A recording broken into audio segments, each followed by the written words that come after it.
Bore da. Croeso I chi gyd yma bore yma. Croeso I bawb hefyd sy'n ymuno ni dros Zoom.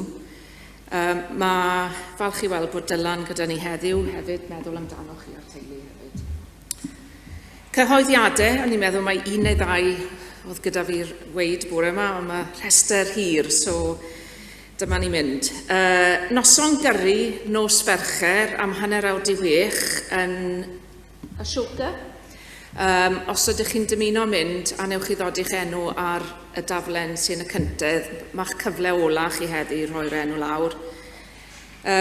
Nos Fawrth yma yn y Tabernacl, mae ymarfer côr y Tabernacl am 7. Mae yna noson grempog ar y 30 o Chwefror yn y prynhawn o 2 tan 4 o gloch yma. Mae'r Gweinidog yn gofyn os oes rhai eisiau helpu efo gwneud y crempogau a allwch chi aros ar ôl y gwasanaeth heddi drafod, os gwelwch yn dda. Yn y Cwynonia hefyd, mae yna hysbys ynglyn â'r cyngerdd y Tabernacl. Nid Chwefror 17, ond mis Mawrth yw hwnna I fod. Os newch chi nodi hynny, so mae yna dros fus I fynd. Mae un aelod wedi dod ata I bore yma I weid ac hysbysu I chi fod yn ofalus wrth barco wrth ddod ar fore Ddydd Sul. Nath rwy'n barco jyst I osod rwy'n lawr yn y taxi rank fan hyn, a mi ath o fan y cyngor hibo a gweld eiliadau o'n nhw, maen nhw wedi cael ffain, so newch chi siŵr bod chi ddim yn tynnu fewn yn y taxi rank. Fi jyst yn gweud. Os rhywbeth arall dyn ni. Hefyd, heddi bydd Owen a Sian Stwdli efo yn gwerthu cacennau yn y neuadd gyda paned fel arfer. Mae Christian fy ngŵr yn gwneud taith o amgylch cylch yr Artig rhyw gan milltir I godi arian tuag at canolfan cancer Felindre, cof am I fam, nifer o ffrindiau ni wedi colli dros y blynydde. Hefyd, aelod o'r teulu sy'n dioddef efo cancer, so dyn ni'n codi arian dros y mis nesaf a heddi byddwn ni'n gwerthu cacennau. Hoffwn I ddiolch yn fawr iawn I Owen a Sian am eu parodrwydd I helpu gyda hyn heddi ac I fod yn gyfeillion da. A cyn I fi ngofio, ni'n mynd I wneud y casgliad nawr. O ddiw yw'n tas efo asiantau derbyn y rhofio'n hyn I waith eglwysi, a cyffredin yn gofyn ti derbyn unna hefyd yn yr un modd. Gan bod gofyn hyn o enw ac yn gyddiant hadlu Iesu Grist. Bore da. Hyfryd iawn gael eich cwmni chi. I Ddydd Sul cyntaf yn mis Chwefror. Wel, un cyhoeddiad arall I ychwanegu at y cyhoeddiadau da chi newydd I gael eisoes. Ac ar ran y diaconiaid, fe hoffwn I hysbysu chi bod Hywel Wyn Richards ysbeth amser wedi gofyn am gael ei ryddhau fel ysgrifennydd yr eglwys a ei ryddhau o'i gyfrifoldeba fel ysgrifennydd. Am braint heddiw wedi diolch I Hywel wrth gwrs am ei holl waith fel ysgrifennydd am yr holl flynyddoedd ac di gwneud hynny'n effeithiol ac yn ddiwyd dros ben. Cyfle I ni ddiolch am ei fyna, cyfle I ni ddiolch eto I Hywel am hynny. Ond newyddion da sydd i'ch hysbysu chi hefyd bod Sian James a Sian Stwdli a mae non hefyd yn mynd I helpu gyda cofnodion a falle wedi deud I bod nhw am fynd ati I ysgwyddo'r cyfrifoldeba yr ysgrifennydd. Ac felly newyddion da I ni fel eglwys a da ni'n dymuno a fendith Duw ar y 2 ohonoch chi wrth I chi ysgwyddo'r cyfrifoldeb. Diolch o galon a hwnna i'ch hysbysu. Wel, thema mis, fel da chi wedi weld ar y sgrin, ydy anialwch. A Ac hynny, wrth i ni gychwyn cyfnod y grawys, mae thema'n cynnig I hun I ni yn dydy. A mae'n gyfle I ni fyfyrio wrth reswm am Iesu yn yr anialwch, a chyfle I ni ddarganfod ein ffordd drwy'r anialwch gyda Chris yn ysbrydol hefyd. Ond mi gychwynnwn ni drwy ganu am I rhif 224. 224. Fel yr hyd a fref am ddyfroedd, felly mae fenna I di, yn dyheu am fod yn agos mwyn profiodd gwmni di.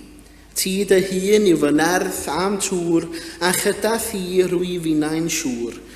Mae ty di yw serch fy nghalon, ac o ddiw a ddolaf di. Ac yn y blaen, emyn 224.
Daw darlluniad allan o benod 43 o lyfr Eseia.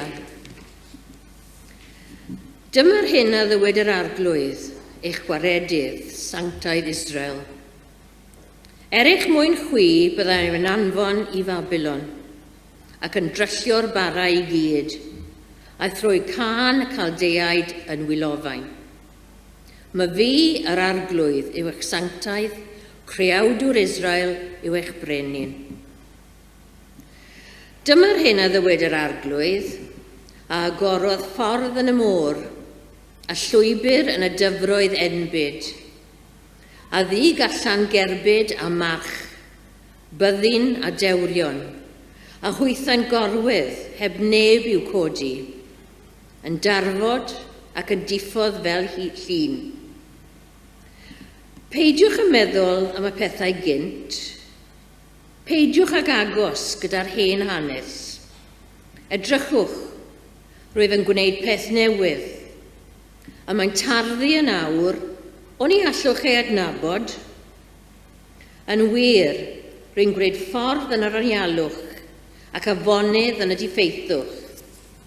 Bydd anifeiliaid gwylltion yn fy mawrygu, a bleiddiaid a'r estrys, a mi roi dŵr yn yr anialwch ac afonydd yn y diffeithwch, mwyn rhoi dŵr i'n pobl fetholedig, sef y bobl a luniais i mi fy hun iddynt fynegu fy nghlod.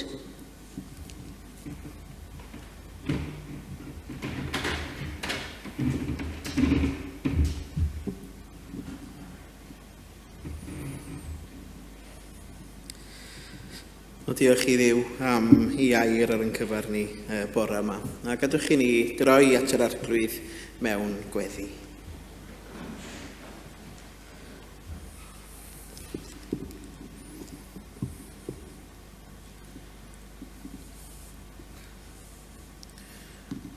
O Dduw ein tad nefol a sanctaidd, da ni yn diolch i ti bod yn gallu plygu gerdyfrondi yn wylaidd ac yn ostyngedig y bore yma.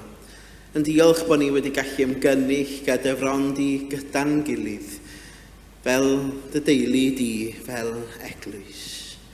Yn barod i dy wasanaethu, yn barod arglwydd. I efelychu dy gariad a doleini yn aml mewn byd sydd yn dywyll. Arglwydd, da ni'n diolch i ti am gair yr ydyn ni newydd ei glywed, a'r ffordd yr wyt ti yn gaddo y bydd y tir anial a'r diffeithwch yn cael ei droi yn ffynhonnau byw, yn ffynhonnau o obaith, yn ffrwythlon ac yn ir. A da ni'n diolch i ti y ffordd yr wyt ti'n yn cynnal ni, yn cadw ni. Yn diolch i ti am yr amrywiol fendithion sydd wedi yn cynnal ni yn y gorffennol a hyd yn awr. Rydyn ni'n pwyso yn drwm arna ti arglwydd. Mi rwyt ti'n yn cynnal ni ym mhob ffordd bosib. O plygwn bawb ei lun o flaen ein brenin mawr a ddolwn ef ein dyled yw rymarnon byw bob awr.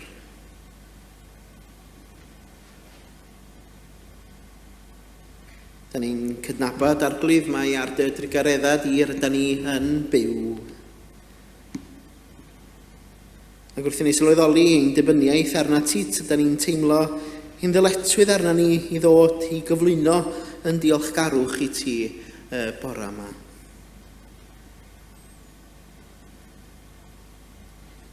Da ni'n gwybod o ddiwyn tad bod gennym ni anghenion pob un ohono ni. A ti yn unig sydd yn darparu ar gyfer yn anghenion ni.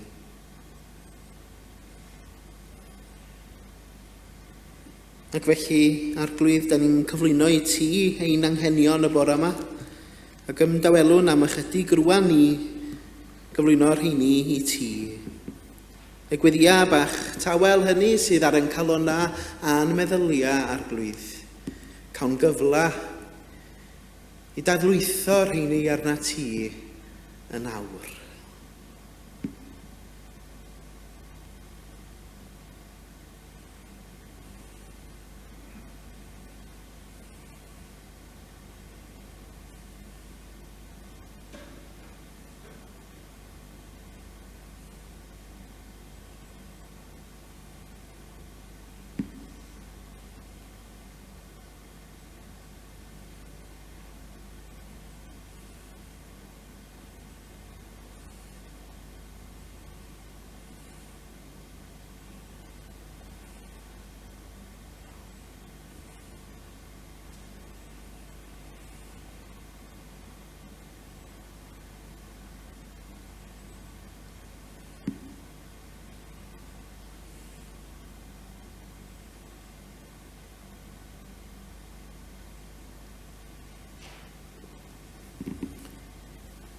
Mae'r geiriau emyn yma mor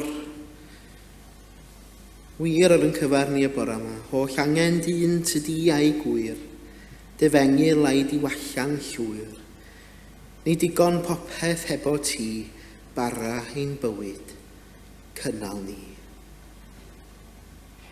Da ni'n diolch I ti am yr efengil sy'n yn cynnal ni yng nghanol amrywiol profiadau bywyd. Yn arbennig am y ffydd sy'n yn cynnal fel pobl ar daith bywyd. Gyfynwn ni ti felly y cynhaliwr mawr, dderbyn ein diolch am bob cynhaliaeth, ar gyfer corff ac enaid, a hynny yn enw Iesu Grist y Fab. Yr un a'n dysgodd I weddio I ddweud gyda'n gilydd. Ein tad, yr hwn rwyt yn y nefoedd, sancteiddiau'r denw, deled y deyrnas, wnele'r de wyllus, neu gys yn y nef, felly ar y ddeiar hefyd.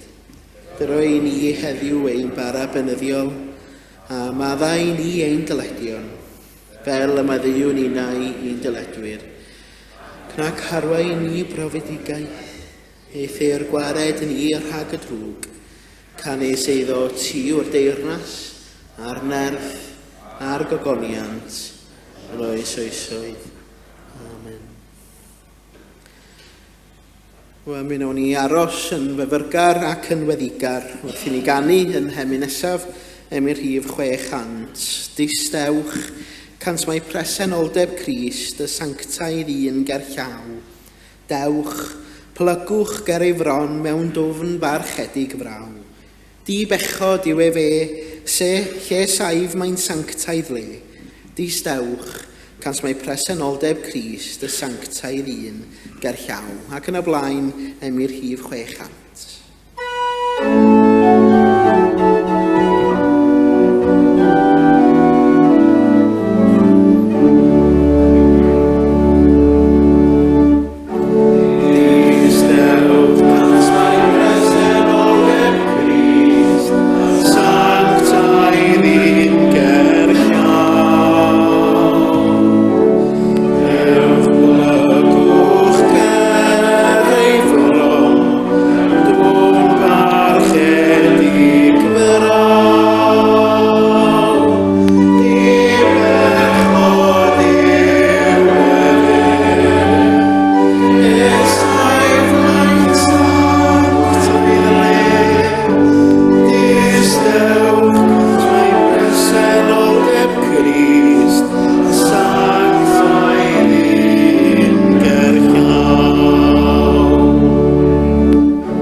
Wel ia, am ialwch ac Wrth edrych ar Eseia 43, trawsnewid yr anialwch yn ffynhonnau bywyd, dyna sydd yma mewn gwirionadd. Dallech chi enwi rhai llefydd sydd yn anial i mi yn y byd? Dallech chi enwi rhyw anialwch? Sahara? Seinai? Blaena Ffestiniog? O, dwi'n falch mai chi sydd wedi deud hwnna. Antarctica, ia. Y Gobi, ia. Chi'n gwybod, mae yna gymaint ohonyn nhw, wrth gwrs, da chi wedi enwi y rhai mwyaf i gyd. Y Gobi yn Serbia, wrth gwrs, anialwch Arabia, anialwch Sahara, ac yna anialwch yr Arctic, a wedyn yr un mwyaf ohonyn nhw ydy anialwch Antarctica. Ac weithiau dyn ni'n meddwl bod anialwch yn dywodlyd iawn ac mae'n siŵr i fod o hanner yr amser, ond mewn gwirionadd be mae anialwch yn ei olygu ydy pethau sydd yn anodd i ffynnu yna, ynde. Pethau sydd yn anodd lle nad oes na llawer o dyfiant, bod yna ddim llawer o obaith felly i oroesi, bod yna rhai pethau yn goroesi ac yn ffynnu. Ond yn y Beibl, mae yna lawer o sôn am anialwch hefyd yn does.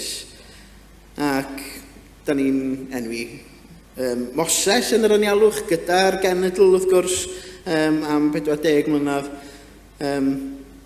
Paul wedi bod yn yr anialwch a Iesu o bosib yn yr anialwch am 40 diwrnod ydy'r un mwyaf adnabyddus i ni pan gafodd o ei demtio. A beth am Ioan Fedyddiwr? Oedd Ioan Fedyddiwr yn oedd yn treulio i amser ydoedd yn yr anialwch. Ac wrth gwrs, yr adnod enwog yma, llais un yn galw yn yr anialwch, paratowch ffordd yr arglwydd, unionnwch y llwybra iddo. Ac mae hwnna mewn gwirionadd yn adlais sy'n darlleniad ni heddiw o Eseia 43. Ond yn y Beibl mae'r term yma'r anialwch felly yn cael ei ddefnyddio yn drosiadol, yn symbolaidd weithiau hefyd. Lle mae yna man lle da ni'n cael yn profi, lle mae yna wacder ysbrydol yn bodoli hefyd. Ond fiallio hefyd gynrychioli ceisio arweiniad Duw ynde. A dyna pam da ni'n gweld bod Iesu di mynd i'r anialwch i geisio arweiniad Duw. Profiadau arwyddocâl a dod wyneb o wyneb a'r dwyfol sydd gyda ni yma. Ond mae'r tirwedd yr anialwch yma yn drosiadol ar gyfer twf ysbrydol, dibyniaeth ar Dduw ynde. Bod yn dibynnu ar Dduw, ar daith tuag at ffydd. Swn i'n gofyn i chi am emyn sydd yn boblogaidd o feddwl am anialwch. Mae'n siŵr does dim yn fwy na pererin wyf mewn anial dir. A gawn ni gyfle rwan i wrando ar Eceffin yn canu y gân yma. Ac roi clwc i'r gyngerdd sydd i ddod hefyd. A nid Chwefror 17 mae honno, ond Mawrth 17. Yn teipo sydd yn lled boblogaidd bellach o bosib. Ond gadwch chi ni wrando ar pererin wyf. Oh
clywed y gan yna'n fyw, tas chi'n dod i'r gyngerdd. Rhyw plwc bach arall iddo fo, mi fydd o yn mynd wrth gwrs at apel ffôn honna byw yr undeb.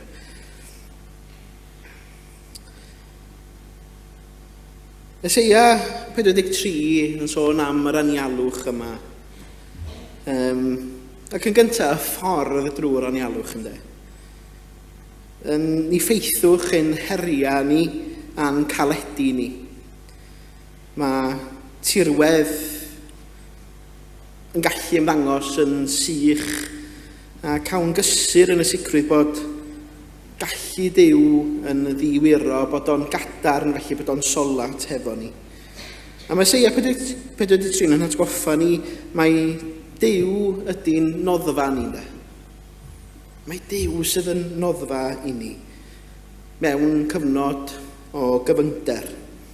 Ond nid yn unig yn noddfa, mae o'n gryfder i ni hefyd yn dydy. Sydd yn argallu yn harwain ni i fuddugoliaeth hyd yn oed dan yr ymgylchiadau mwyaf diffrwydd. Heddiw gadwch chi ni roi a droi at Dduw yng nghanol ein diffeithwch i ymddiried yn ei gryfder. Ac mae Eseia wedyn yn mynd yn ei flaen i ni adal y tir diffrwyth ar ôl a chanolbwyntio ar yr hyn sydd o'n blaen ni. Yr hyn mae Duw yn ei wneud yn ein bywydau ni rwan. A hynny trwy Grist. Da ni'n darganfod yn dydyn yr addewid o ddechrau newydd yma'n hyn. Am y tro cyntaf, erioed wythnos diwetha, mi nes i draws blannu planhigyn oedd genna fi yn y tŷ. O'n i wedi gweld o bod wedi dechrau tyfu a bod wedi dechrau mynd yn llipa ac yn ymwneud mae angen mwy o le ar hwn.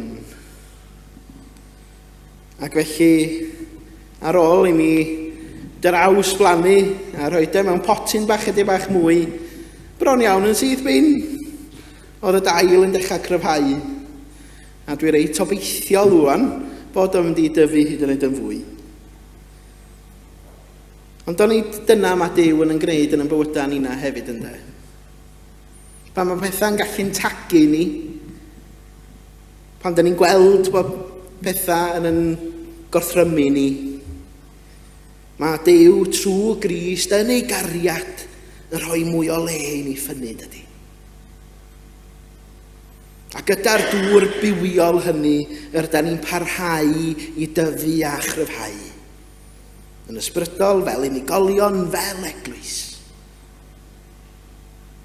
Da ni hefyd angen yn trawsplannu a Christ yn gwneud hynny dydy. Mae gan Dduw y pŵer trawsnewidiol hynny i newid meysydd sych ein bywydau gan ddod ag adnewyddiad trwy Grist. A mae Eseia yn 43 yn gwahoddi ryddhau y beichia hynny yn ein profiadau yn yr anialwch, gan groesawu a ddewid Duw o rhywbeth newydd sy'n rhoi bywyd. I agor yn calonna ni. Ac yna mae Eseia yn mynd ymlaen i ddweud fod ffynhonnau byw mewn llefydd anisgwl. Bod ffynhonnau byw mewn llefydd anisgwl. Chi'n gwybod, y darlun yna da ni'n ei gael ydy bod y dŵr bywiol yma, y dŵr yn llifo yn yr anialwch, bod o wedi ymddangos felly.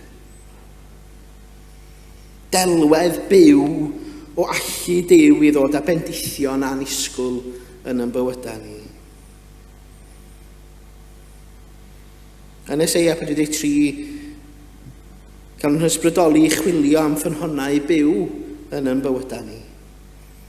Yn ein hanialwch personol. Trwy weddi, ffydd a chymuned a'n gilydd. Mae Duw yn bresennol. Da ni'n gallu teimlo weithiau bod Duw yn bell. Bod Duw ddim yn cerdded wrth yn hochr ni. Ond mae rhaid i ni gofio'r darlleniad yma seia bod ffrydiau byw felly yn ymddangos yn y llefydd mwyaf anisgwl, sydd yn rhoi twf i ni.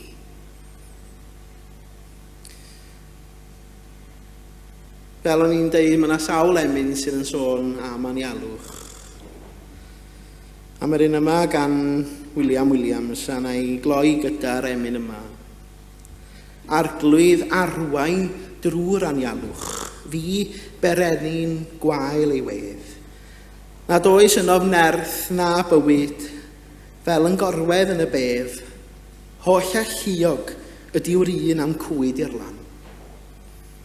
Colofn dan rho'r nos i'm harwain, a rho golofn niwl y dydd, dal fi pam fwy'n teithio'r mannau, geirwon yn ffordd y sydd, rho i'm fanna, fel na bwyf yn llwfrhau. Agor y ffynhonnau melys sydd yn tarddu o'r graig i'r maes, yr hyd yr anial mawr calyned, afon iachawdwriaeth gras. Rho i'm hynny, dim i mi ond dy fwynhau. Ymddiriedaf yn dy allu, mawr i'r gwaith a wnest erioed. Ti gest angau, ti gest uffern, ti gest satan dan dy draed. Pen calfaria, nad caid hwnnw, byth o'm cof. Mwyn di enw. Amen. Wrth i ni nesau at fwrdd y cymyn gadwch i ni ganu ym i'r rhif 660. Wrth nesau at dy allor lan o ddiw rho i mi nawr dy weld a byw. O cadw di bob meddwl drwg i ffwrdd ac yna fo di'n bradychwr wrth dy fwrdd. 660.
Diolchwch i'r arglwydd galwch ar ei enw.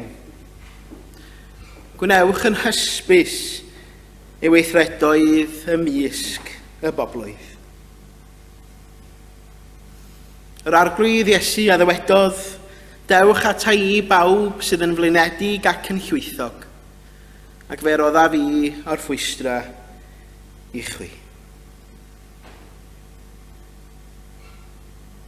Gywch ni weddio.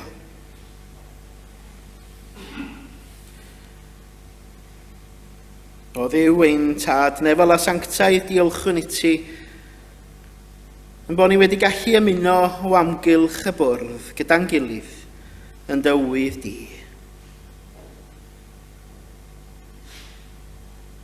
Cyfle i ni ddiolch i ti am aberth Crist, a gweddiwn y bydd y bara a'r gwyn yn arwyddion gweledig i'n ffydd ni, o'r hyn a wnaeth Crist trostom.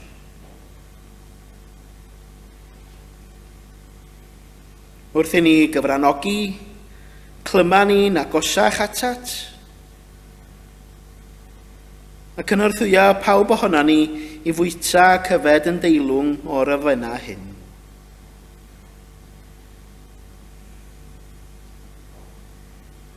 Wrth reswm arglwydd wrth dyfwrdd cofiwn am deulu'r ffydd, anwyliad i ni, aelodau o'n teuluoedd, cyfeillion a chymdogion, y rhai sydd mewn angen.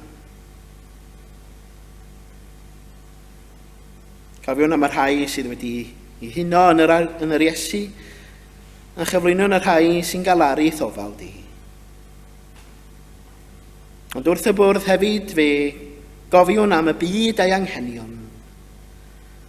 Deled y deyrnas i ddod y chyfiawnder i'r gorthrymedig a llawnder i'r newynog. Am hynny felly nesawn mewn hyder. Yn enw'n harglwydd Iesu Grist. Amen. O gadwch i ni wrando ar eiriau sefydlu'r swper fel mae'n cael ei osod gan yr Apostol Paul. Oherwydd fe dderbyniais i oddi wrth yr arglwydd, yr hyn hefyd a draddodais i chwi. I'r arglwydd Iesu yn os y brydychwyd ef gymeryd bara. Ac wedi ddoddiolch fe'i torodd a dweud, hwn yw fy nghorff, sy'n cael ei dorri eich mwyn chwi. Gwnewch hyn cof amdanof. Yr un modd hefyd fe gymerodd y cwpan ar ôl swper, gan ddeud, y cwpan hwn yw'r cyfamod newydd ym ngwaed i. Gwnewch hyn bob tro yr yfwch ef, cof amdanof. Oherwydd bob tro byddwch yn bwyta'r bara hwn ac yn yfed y cwpan hwn, yr ydych yn cyhoeddi marwolaeth yr arglwydd hyd nes y daw.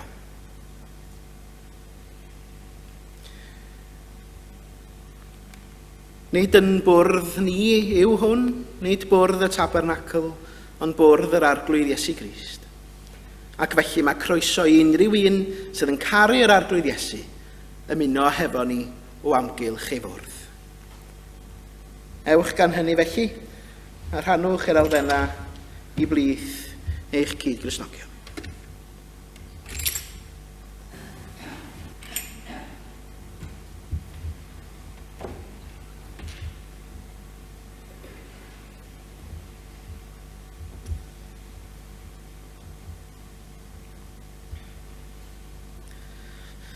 Yr arglwydd Iesu yn os y brydychwyd ef a gymerodd fara, fe a'i dorodd, gan ddeud hwn yw fy nghorff sy'n cael ei dorri trostoch chi.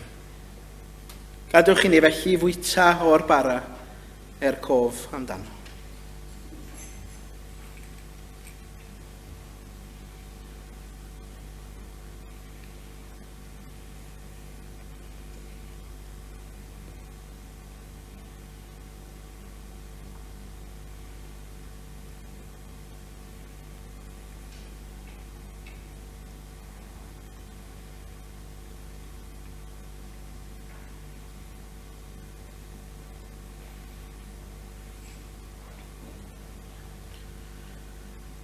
Yn yr un modd, fe gymerodd y cwpan gan ddweud, hwn yw'r cyfamod newydd ym ngwaed i.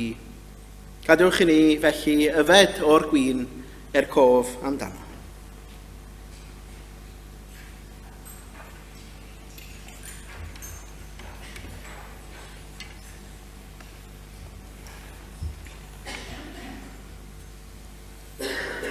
Ddiwyn tad, rydyn ni yn diolch i ti am gael rhannu yn y wledd hon yng nghwmni Iesu ac yng nghwmni ein gilydd. Helpa ni sydd wedi rhannu yn y swper hwn i fyw fel pobl newydd yn Iesu a dwy'n bywyd i eraill. Helpa ni sydd wedi derbyn golad ysbryd i fod yn ola i eraill. Llanw ni a gobaith, fel y byddwn ni ath blant yn y rhydd, a'r ddeiar gyfan yn byw i roi clod i denw di. Trwy Iesu Grist, rhawn ni'n bywyd i ti yn aberth byw. Arwain ni yn nerth dysbryd i fyw a gweithio clod a mawl i ti. Amen.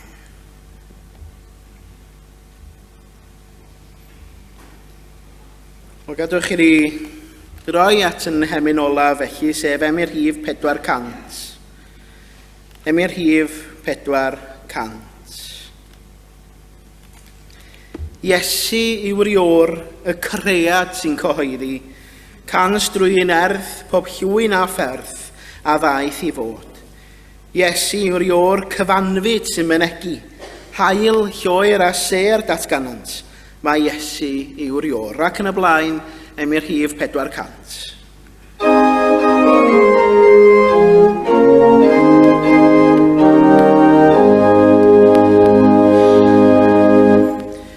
Yes,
Y gras yn harglwydd Iesu Grist a chariad Duw a chymdeithas yr ysbryd glân a fyddo gyda chi oll. Amen.